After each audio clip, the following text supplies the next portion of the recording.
Welcome to the deep dive. Today we are tearing into a really complex piece of tech, the Huawei Watch GT6 Pro. We've gone through a massive stack of sources, everything from detailed technical reviews to user feedback, and especially the rigorous performance testing from folks like the 5K runner. And our mission today is really to cut through all that noise and figure out exactly what this watch is and, maybe more importantly, what it isn't. Right. The GT6 Pro is so unique because it shows up looking like this premium luxury timepiece. We're talking titanium, sapphire glass. The whole deal? The whole deal. But functionally, it's a highly specialized, endurance-focused fitness tracker. Absolutely. So the core tension we have to resolve for you, the listener, is whether that incredible hardware, that multi-week battery life, is it worth sacrificing the deep, seamless ecosystem you get from, say, Apple, Samsung, or Garmin? Exactly. It's a genuine market anomaly, and you really need to understand the trade-offs. Okay, let's unpack this.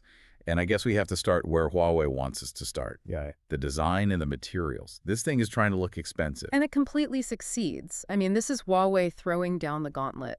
The GT6 Pro is designed to stand out, offering materials you just don't find in its price bracket. So what are we talking about specifically? We're talking an aviation-grade titanium alloy case, genuine sapphire crystal glass over the display, and a nanocrystal ceramic back. Okay, just to put that in perspective for everyone listening, the GT6 Pro starts at around $329. Right, and to get that combination titanium, sapphire, ceramic from a competitor, you're usually looking at something like the Apple Watch Ultra 2. Which is what, 800 pounds? $799. So Huawei is visually competing in a space that's more than double its price. That's the whole play here. And design-wise, it has that kind of angular octagonal bezel. The reviews were pretty consistent on this. They said it looked refined, elevated, not just chunky. Yeah, it feels like a serious watch, not some plasticky gadget. And the display really backs up that luxury feel. It's a 1.47-inch AMOLED screen. And the key stat is peak brightness, up to 3,000 nits, which is just superb because you have this incredible clarity, which is vital if you're an outdoor athlete. So even in direct, bright sunlight, you can read it perfectly. Perfectly. No issues there at all. Now let's talk size, because this is a physical buying factor that's going to be a deal breaker for some people. Across the board, the feedback on the 46mm case was consistent. This is a large watch. Yeah. Definitely on the bigger side of medium. So if you have, what the source is called slim wrists, this watch might feel genuinely bulky. And it only comes in this one 46mm Pro size, which, limits your option. But there is an alternative, right? If the size or the price is too much, there's the regular GT6. Correct. The non-Pro is smaller, it's 41mm, and it swaps the super premium materials for stainless steel and reinforced glass.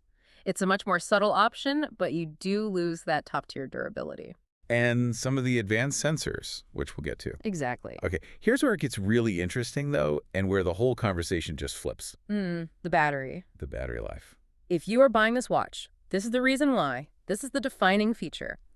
Huawei claims up to 21 days of light use. 21 days. And maybe even more impressive, they claim 40 hours of continuous high-precision GPS tracking. But those are always marketing claims. Yeah. What did the real-world testing actually show, with daily workouts, all the sensors on? So in real-world mixed use with continuous heart rate, SpO2, notifications, all of users were typically saying between 10 and 14 days. 10 to 14 days.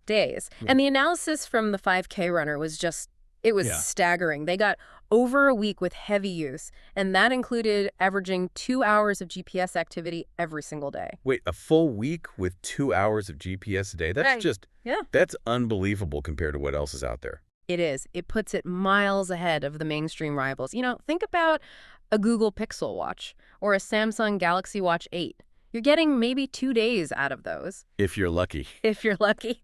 And even the Apple Watch Ultra 2, which is built for endurance, that tops out at 36 to 48 hours. So for an endurance athlete, a hiker, or just someone who travels and hates packing another charger, this is a revelation. You just forget you have to charge it. It completely changes how you use it. You get this freedom. Yeah. But let's be critical for a second about the actual charging experience. Okay, I was just about to bring that up. You have this cutting-edge, futuristic watch, and then this little thing. It's this small, almost quaint inconvenience that came up in all the reviews.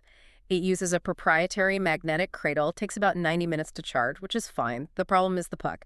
It still uses a USB-A connector. A USB-A connector. Yeah. On a premium watch. in 2024. That just feels wrong. It's a ridiculous little detail for a watch at this price point. I mean, everything is moving to USB-C. Having to dig out an old adapter it just clashes with the whole premium vibe. It really does. Okay, let's pivot now to the heart of this thing.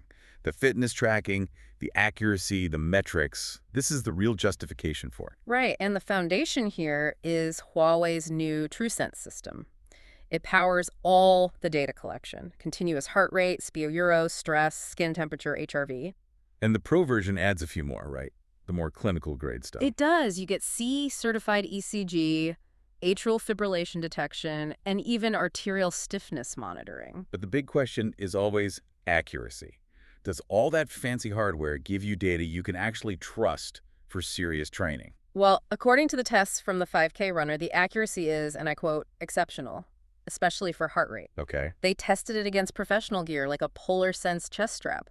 The result, the GT6 Pro was consistently tracking within 1 or 2 beats per minute. That is a very tight window for an optical wrist sensor. It is, and here's the kicker.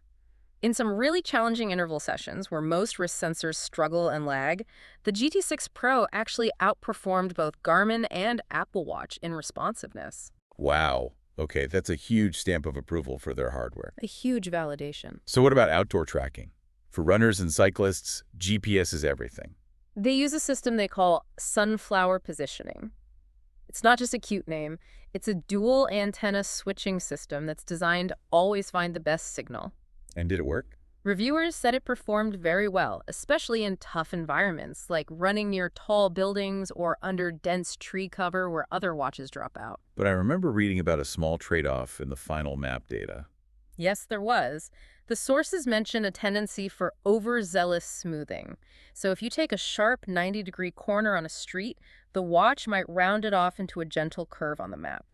So it cuts corners. It literally cuts corners, which means over a long, complex route, it might record a slightly shorter total distance than a reference device.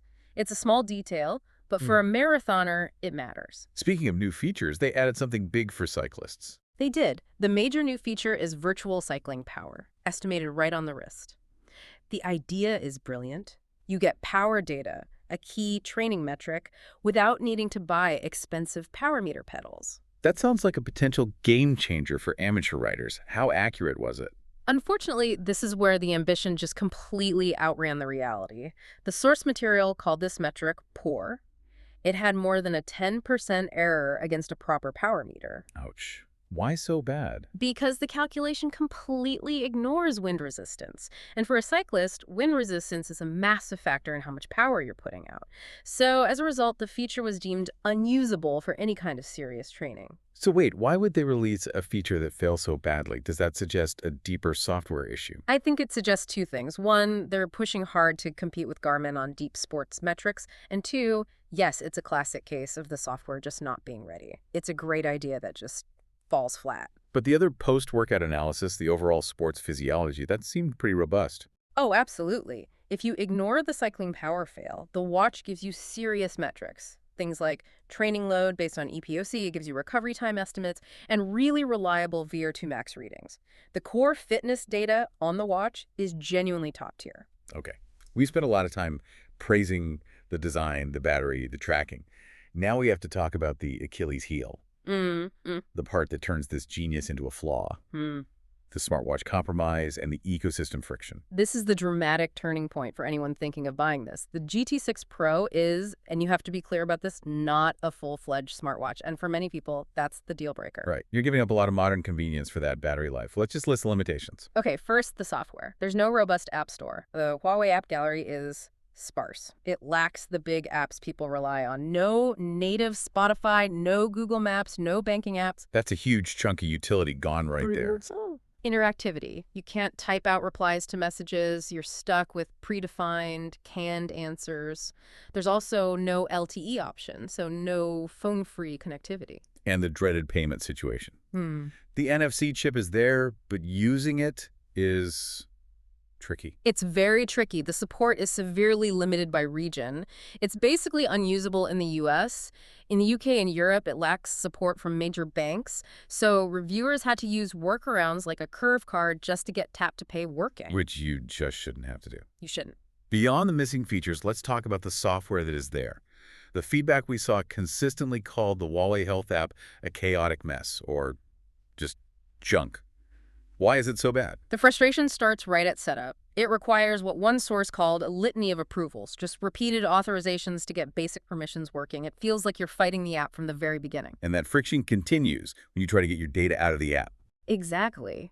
Syncing that really rich, accurate data to platforms like Strava or Apple Health is clunky. Reviewers said routes would fail to sync, or worse, that GPS data would just be missing from the workout file. So you have this great hardware collecting data, but the software pipeline to get it where you need it is broken. It's riddled with roadblocks, and for iPhone users, it gets even worse. Right. What are the specific iOS limitations? If you're in the Apple ecosystem, the compromise is severe.